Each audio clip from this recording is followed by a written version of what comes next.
Radar fail করে যেতে পারে, পুতু কাকিমার চোখ কান এগুলো তো ফেল করবে না। পাড়ার একটা মেয়ে ট্যাটু করেছে কোমরে, তো ট্যাটু করেছে, পয়সা খরচা করে ট্যাটু করেছে, স্বাভাবিক ব্যাপার, সে একটু তো শো অফ করবে। বাচ্চা মেয়ে, 22-23 বছর বয়স। তো একদিন ও টপ টপ করে রাস্তা দিয়ে হেঁটে যাচ্ছে, পুতু কাকিমার চোখে তো পড়বেই।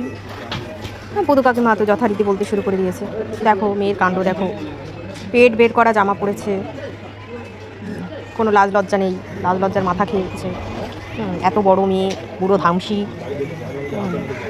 এইসব। এবার আমি মনে মনে ভাবছি, পুতু কাকিমার বয়স মোটামুটি হয়েছে মধ্যবয়স্কা, ওজনটাও খুবই কম, মোটামুটি 80 থেকে 90 কেজির মধ্যে হবে।